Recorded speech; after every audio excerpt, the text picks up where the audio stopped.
आज हम उत्तर प्रदेश की एक बहुत ही महत्वाकांक्षी योजना की पड़ताल कर रहे हैं।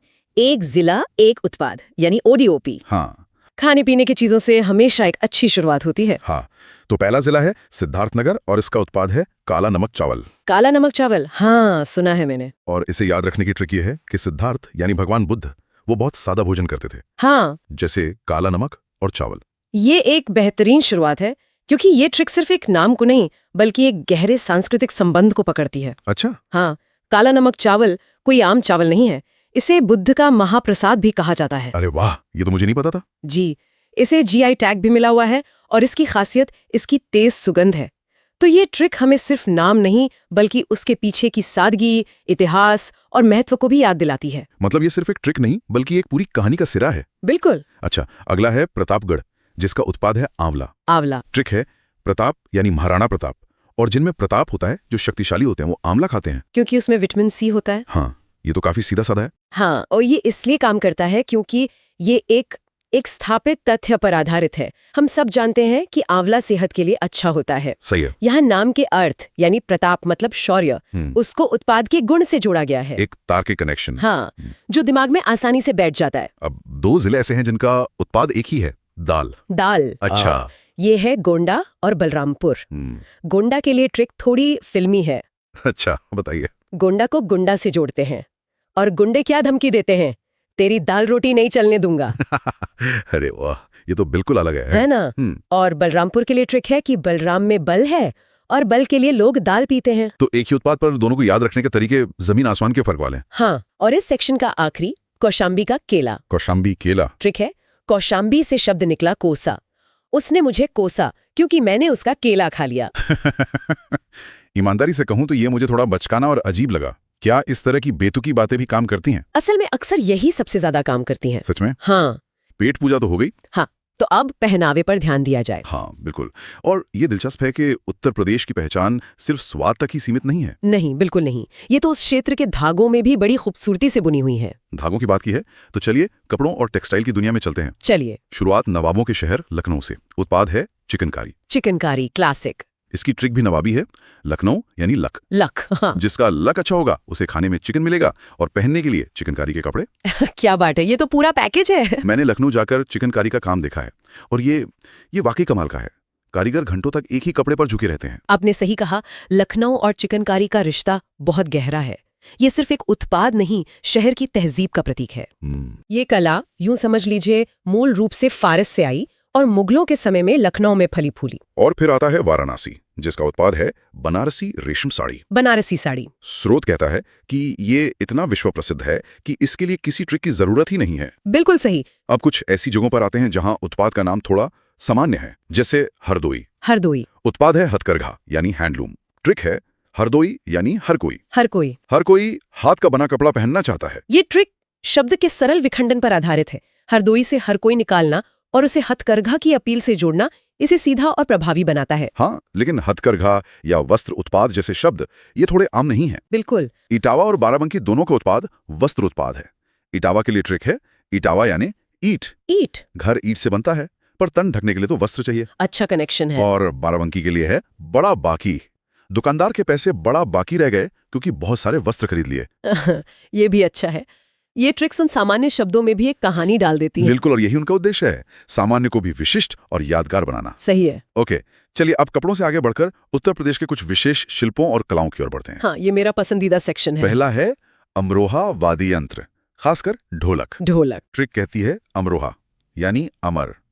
जिसने ऐसी ढोलक बजाई वो कलाकार अमर हो गया। ये तो बहुत काव्यात्मक है ना? और ये सिर्फ कोई भी ढोलक नहीं है। अमरोहा की ढोलकें आम, शीशम और सागौन की लकड़ी के खोखले टुकड़ों से बनती हैं। अच्छा। हाँ, और हर लकड़ी की अपनी एक अलग गूंज और आवाज होती है। ये कला सिर्फ बजाने की नहीं बल्कि सही लकड़ी को पहचानने और उसे तराशने की भी है। वाह। तो ये ट्रिक उस कला और कलाकार के सम्मान को दर्शाती है। ये जानना तो बहुत दिलचस्प है। अगला है कासगंज जरी जरदोजी। जरी जरदोजी। इसकी ट्रिक है कासगंज यानी कस। इसे कस के पकड़ो वरना जरी खराब हो जाएगी। ये तो बहुत प्रैक्टिकल है और ये ट्रिक उस शिल्प के व्यावहारिक पहलू से जुड़ी है।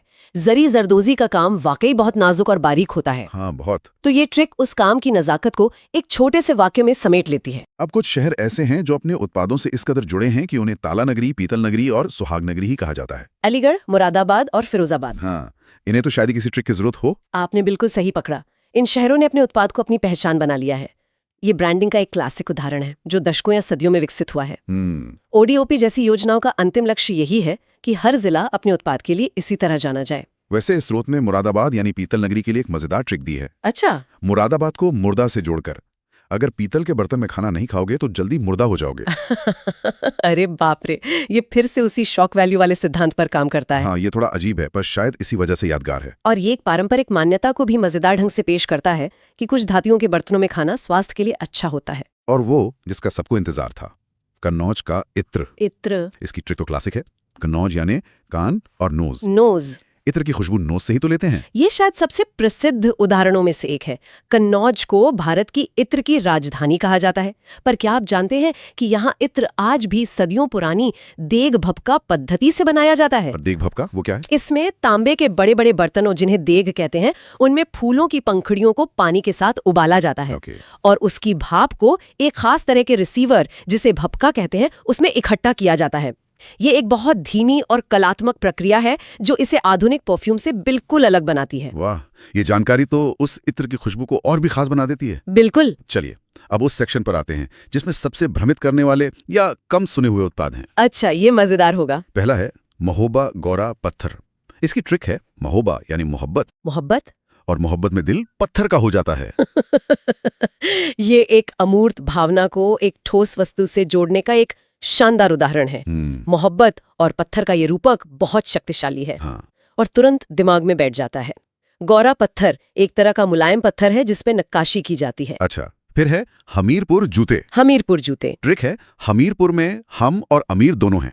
हम अमीर हैं इसलिए ब्रांडेड जूते पहनते हैं। ये आकांक्षा और पहचान से जुड़ा है।